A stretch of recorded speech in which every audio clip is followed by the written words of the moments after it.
नमस्कार मित्रांनो, कसे आहात सगळे? मित्रांनो, आज आपल्या चॅनलबद्दल एक खूप खास गोष्ट सांगायची आहे.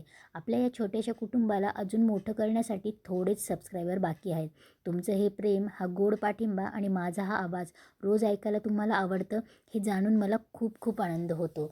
जर तुम्हाला माझी ही मांडणी आणि हा रोजच्या गप्पा मारण्याचा अंदाज मनापासून आवडत असेल तर प्लीज आत्ताच खाली दिलेल्या सबस्क्राईब बटनावर क्लिक करा. तुमच्या एका सबस्क्राईबमुळे मला अजून छान काम करण्याची एक वेगळीच ऊर्जा मिळते. चला तर मग अजिबात वेळ न घालवता वळूयात आपल्या आवडत्या मालिकेच्या म्हणजेच तुला जपणार आहे या मालिकेच्या आजच्या एकदम थरारक एपिसोडकडे. आजच्या भागाची सुरुवात एका मोठ्या ड्रामाने होते. मंजिरी नर्मदा आणि मायाला बोलावून घेते. माया घाबरत विचारते, काय काम काढलंय मॅडम? त्यावर नर्मदामध्येच तिची वाळवी आणि पेस्ट कंट्रोलची पिपाणी वाजवायला लागते. पण मंजिरी ओरडून तिला थांबवते आणि म्हणते, ती वाळवी गेली खड्ड्यात. आता मी जे सांगते ते शांतपणे ऐका. मंजिरी त्यांना सांगते की तुम्ही आधी मीराच्या मागे ज्या मंदिरात गेले होतात ना, तिथे तुम्हाला जायचे. तिथे आत जाऊन तळघरात रुद्रकेतूचं प्रेत आहे, ते उचलून माझ्याकडे घेऊन या. हे ऐकताच नर्मदा आणि मायाच्या अंगाचा तिळपापड होतो. नर्मदा लगेच म्हणते, नाही नाही, आम्ही तिथे जाणार नाही. तिथे गेल्यावर आम्ही परत छोटे झालो तर. मंजिरी तिला डाफरते, मी मोठं करीन तुम्हाला. नर्मदा भलतीच घाबरून राहू केतूच्या गप्पा मारू लागते. मंजिरी तिला गप्प करते. इकडे माया विचारते, मॅडम डेड बॉडीचं आणि खजिन्याचं काय संबंध? तेव्हा मंजिरी दोघांना दम देऊन सांगते, मी सांगते तितकंच करा. रुद्रकेतूचा देह माझ्या हातात आला की माझा खेळ पुन्हा नव्याने सुरू होईल. शेवटी खजिन्याच्या लालची पोटी दोघींना हो म्हणावंच लागतं. तेव्हा माया बोलते, नाही नाही मॅडम, प्लीज प्लीज असं काम नका सांगू ना. ते डेड बॉडीचं आणि त्या डेड बॉडीचं काय करायचं आम्ही? तेव्हा नर्मदा बोलते, नाही नाही, मी पण नाही जाणार ते काम करायला. तेव्हा मंजिरी बोलते, तुला खजिना हवा आहे ना? तेव्हा माया बोलते, मॅडम पण खजिन्याचा आणि त्या बॉडीचं काय संबंध? तेव्हा मंजिरी बोलते, तुम्हाला जेवढं सांगते ना तेवढं करायचं, कळलं? मी जेव्हा सांगेन तेव्हा तुम्हाला तिथे जायचं आणि निघा आता इथून. मंजिरी मनात बोलते की त्यावर रुद्रकेतूचा देह माझ्याकडे आल्यानंतर माझा खेळ पुन्हा नव्याने सुरू होणार. इकडे मंजिरीकडून नर्मदा आणि माया बाहेर येतात. अजित आणि दामोदर त्यांची वाट बघत असतात. तेव्हा दामोदर बोलतो, आणला खजिना आणला? तेव्हा अजित बोलतो, अरे डॅड, त्यांच्या हातात काही दिसतंय का? नाही आणलंय ना त्यांनी. तेव्हा दामोदर बोलतो, मग नंतर देणार असणार ना? तेव्हा नर्मदा बोलते, श्वास तर घेऊ द्या. तेव्हा अजित बोलतो, काय झालं? काय म्हणाली मंजिरी मामी? तेव्हा माया बोलते, आम्हाला जिथे जायचं आहे ना तिथे खजिना देणार ते बोलल्या मंजिरी मॅडम, पण त्यासाठी आम्हाला एक डेंजरस काम करावं लागणार आहे. तेव्हा अजित बोलतो, डेंजरस काम? किती डेंजरस? बायसेप बघितले का माझे? तेव्हा नर्मदा बोलते, डेंजरबरोबर ते काम खूप जास्त कठीणपणे घाबरवणारं पण आहे. तेव्हा अजित थोडा घाबरतो आणि बोलतो, अरे बापरे, किती घाबरवणारं काम आहे? तेव्हा माया बोलते, आम्ही तिथे गेल्यावर काहीही होऊ शकतं. आमचा जीवही जाऊ शकतो किंवा आम्ही तिथे गेल्यावर परतही येऊ शकत नाही. तेव्हा दामोदर बोलतो, नाही नाही, आम्ही असं नाही होऊ शकत. अरे बापरे, नका नका, मग तुम्ही जाऊ नका. तिथे गेल्यावर छोटा झालात तर तुम्ही, आणि अजून काही झालं तर? तेव्हा नाही नाही बायको, तू इथेच थांब, माया तू जा. तेव्हा अजित बोलतो, का माया का जा? तुमच्या बायकोला पाठवा, माझ्या बायकोला काही झालं तर? तेव्हा नर्मदा अजितला फटका मारते आणि बोलते, अरे कारट्या, माझ्या जाण्याची वाट बघतोयस? मी तुला जन्म दिला आहे, तिने नाही.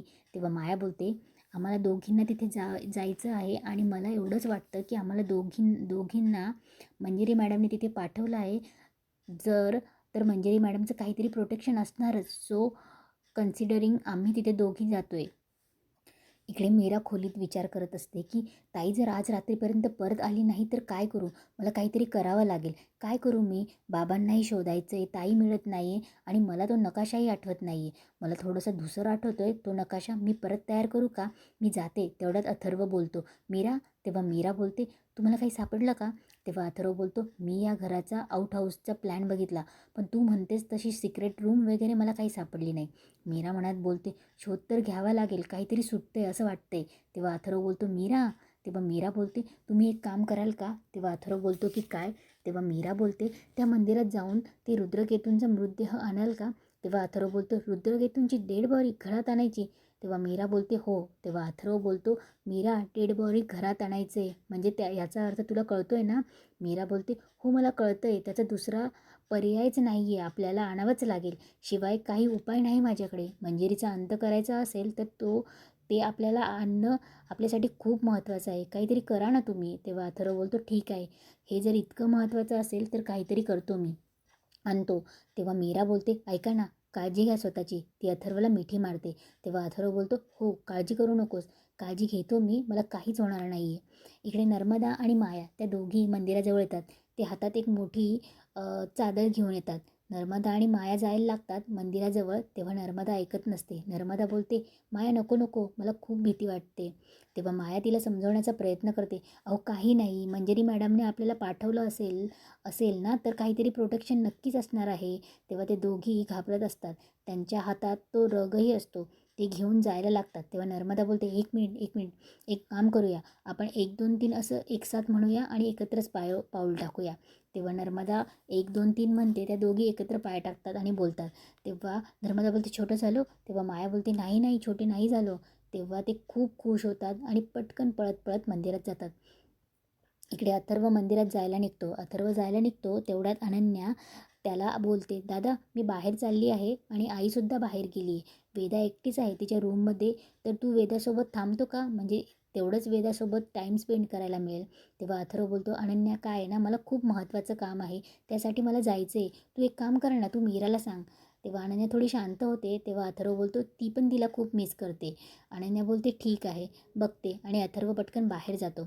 इकडे नर्मदा आणि माया मंदिराच्या तळघरात येतात. नर्मदा आणि माया घाबरत घाबरत त्या खोलीत येतात. तेव्हा नर्मदा घाबरत असते आणि बोलते, काय चाललं हे, कुठे आलो आहे आपण? देवा मला वाचव. अगं माया, 2026 आहे, यात कुठेही असं बघायला भेटतं. हे सगळं फक्त हॉरर फिल्ममध्येच बघायला भेटतं आणि तेही मी घाबरत घाबरत बघते. तेव्हा माया तिला चिमटा काढते आणि बोलते, खरं आहे ना हे, कळलं का, हे स्वप्न नाही आहे. तेव्हा नर्मदा बोलते, किती जोरात चिमटा काढला. तेव्हा त्या घाबरत घाबरत जातात. तेव्हा नर्मदाला डेड बॉडी दिसते. तेव्हा नर्मदा घाबरत घाबरत बोलते, डेड बॉडी? तेव्हा माया बोलते, हो चला चला. तिथे जातात. त्या दोघी तिथे जवळ जातात. माया खाली बसते. तेव्हा नर्मदा बोलते, माया, अगं या माणसाला कुठेतरी बघितल्यासारखं वाटतंय. तेव्हा माया बोलते, नाही हो, असं काही नाही आहे, शांत बसा तुम्ही.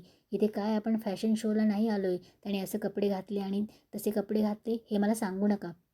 आपल्याला फक्त एक काम करायचे, याला गोधडीत लपेटायचे आणि घेऊन जायचे. तेव्हा माया लगेच बोलते, पण मी गाडी नाही आणली. तेव्हा नर्मदा बोलते, येताना आधी तुला कळलं नाही का? तेव्हा माया बोलते, आता कसं न्यायचं? माया डोक्याला हातच लावते. इकडे अथर्व त्याची गाडी घेऊन आलेला असतो, तर तो मंदिराजवळ येतो. इकडे नर्मदा आणि माया त्या रुद्रकेतूला ओढण्याचा प्रयत्न करत असतात आणि नर्मदा बोलत असते, किती जड आहे. तेव्हा माया बोलते, ते काय हलकं असणार आहे का? धरा तुम्ही, चला पटकन. इकडे अथर्व मध्ये येतो आणि पुढे येऊन बघतो तर काय, त्याची डेड बॉडी तिथे नसते. इकडे नर्मदा आणि मायाने एका दगडामागे ती लपवलेली असते. तेव्हा नर्मदा बोलते, माया, अथर्व इथे का आलाय? तेव्हा माया बोलते, आता मला काय माहिती, शांत बसा. अथर्व मनात बोलतो, कशाला आलो? तेव्हा इथे मागच्या वेळेस आलो होतो तेव्हा इथेच होते, कुठे गेले ते? इकडे अथर्व पुढे येतो. तेव्हा माया पटकन नर्मदाला सांगते, आला आला. त्या दोघी त्या दगडाच्या पाठीमागे असतात आणि अथर्व त्याच दगडाजवळ उभा असतो. अथर्व जवळून निघून जातो. तेव्हा माया पटकन गुपचूप बघते अथर्व आहे की नाही. तेव्हा अथर्व मनात बोलत असतो की ते रुद्रकेतूंचं प्रेत मिळणं खूप गरजेचं आहे, पण ते इथे नाही आहे, काय करू? अथर्व बाहेर गेल्यावर नर्मदा आणि माया खुश होतात. अथर्व गाडी काढून निघूनही जातो. इकडे मीरा अथर्वची वाट बघत बघत वेदाच्या खोलीत येते. ती झोपलेली असते. मीराला वेदाकडे बघून खूप बरं वाटतं. मीरा वेदाजवळ येते आणि वेदाच्या डोक्यावरून हात फिरवणार तेवढ्यात अनन्या येते आणि बोलते, मीरा वहिनी. तेव्हा मीरा घाबरत आणि बोलते, ती एकटी दिसली म्हणून मी आले होते. तेव्हा अनन्या बोलते, इट्स ओके, मी तेच सांगायला आले होते की दादा बाहेर गेला आहे, मी पण बाहेर जाते, तर तू इथे थांबू शकतेस आणि तिच्यासाठी खायला बनवलं आहे मी, ते तू इथेच घेऊन ये आणि तिच्याशी जास्त बोलू नको, ती बोलली तेवढंच बोल. तेव्हा मीरा बोलते, हो. तेव्हा अनन्या तिथून निघून जाते. अनन्या गेल्यावर मीरा बोलते, अनन्याताई, मला माहिती आहे तुमची इच्छा नसतानाही तुम्हाला माझ्याशी असं वागावं लागते, पण तुम्हालाही माहीत आहे ना की मी आई म्हणून वेदाशी कधीच चुकीचं वागले नाही. तेव्हा मीरा इमोशनल होते, वेदाजवळ बसते, वेदाच्या डोक्यावर हात ठेवते आणि बोलते, वेदा बाळा, फक्त काहीच दिवस, काही नाही, एकच दिवस फक्त, आणि मग नंतर तुझी अंबिका आई पण परत येईल आणि मग हा सगळा खेळ संपेल आणि बाबा पण परत येतील आणि ही मायावी खेळ करणारी मंजिरी आज काय कोणालाच त्रास देऊ शकणार नाही तुला. मीरा वेदाच्या कपाळावर किस करते. तर मित्रांनो, आजचा एपिसोड इथेच संपतो. चला तर मग एक पटकन सबस्क्राईबचं बटन दाबा आणि धन्यवाद.